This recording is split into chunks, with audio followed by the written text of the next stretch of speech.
Hey guys, Black Enigma here, man. And I was just sitting here thinking about Vegeta, and this isn't gonna be a long video. It's just about how, besides his attacks, nothing about his transformations, like the forms, are creative. Unlike the other Saiyans. You know what I'm saying? Like, let's walk through his transformations. Super Saiyan 1. Only thing that happened was his hair turned gold. And alright, that happened to everybody. But then look at Goku. Goku Super Saiyan 1, his hair stood up. Same thing with Gohan, hair stood up. I'm talking about Teen Gohan. With Trunks, hair stood up, so they look different.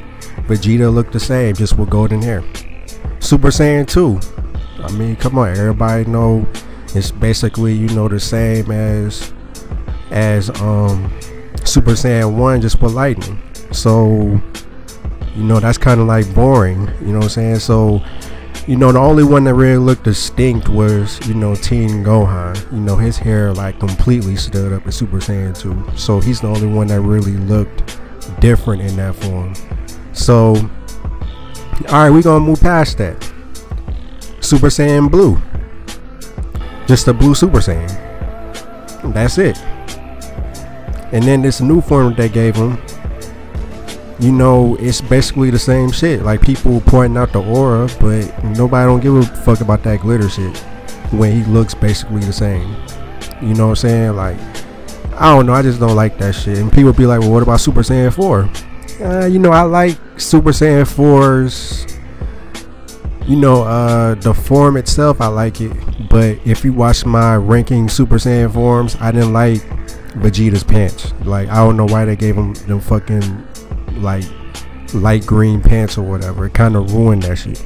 So basically what I gotta say is, like, he is the only Saiyan where his forms really don't alter his appearance that much. He looks basically the same, except with golden hair or with blue hair. And Goku always looked distinct when he transformed, aside from Super Saiyan 2. And then he got Super Saiyan 3. That's like one of the most outlandish looking Super Saiyan forms in the series. You could argue Super Saiyan 4, but say if you want to nitpick, then Super Saiyan 3 is more outlandish because Super Saiyan 4 technically doesn't exist. I know I'm gonna get a lot of flack for it, but it has no manga, so a lot of people just look at that. Not hating on Super Saiyan 4, I'm just saying. And then with Gohan, even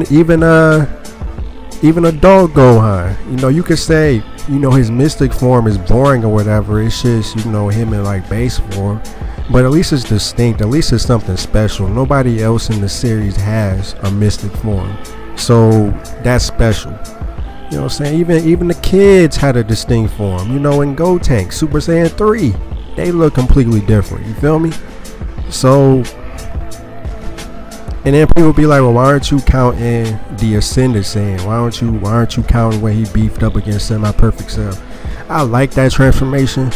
In fact, I used to watch that transformation every day in middle school. I'm not even gonna lie, I think it was like 6th grade year. Used to come home from school, watch the episode of Dragon Ball Z that aired that day, and I had it on VHS. I had it on a VHS tape, and I used to watch that transformation all the time. It was like one of the coolest shit that I had seen, thus far. You know what I'm saying? And don't get me wrong, like, him actually going into the forms, legendary. Super Saiyan 1, where he came, kicked Android 19, and he transformed. That original speech, tell me, does a machine like yourself ever experience fear? Legendary. And then how the camera alternated around, I love that shit. And the whole piano music. OG Dragon Ball fans know about this shit, because they took out the piano music in Kai, and I hated that shit so fucking much. Vegeta had the best themes, yo. I don't give a fuck. But I'm getting off topic. Let's see. So I already touched on Super Vegeta. When he went into Majin, a very tight scene, for the simple fact that he's turning back evil. Dark Prince returns and all that. Very tight. And then the whole world tournament, him telling Goku, where Goku was just like, Vegeta, tell me you can't be a slave, or something along them lines. And then Vegeta in slow motion blasted the arena and like debris was floating past him in slow motion, and he said, "Tell me, is it slavery when you get what you want?" Oh, that shit was so cold, nigga. I don't give a fuck what nobody say. And then his little heavy metal music came on.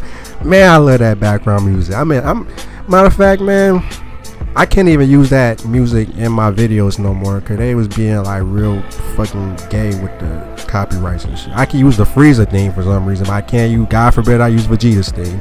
Some fucking haters. But yeah, man, I was just sitting here thinking about, you know, like they really are lazy when it comes to Vegeta.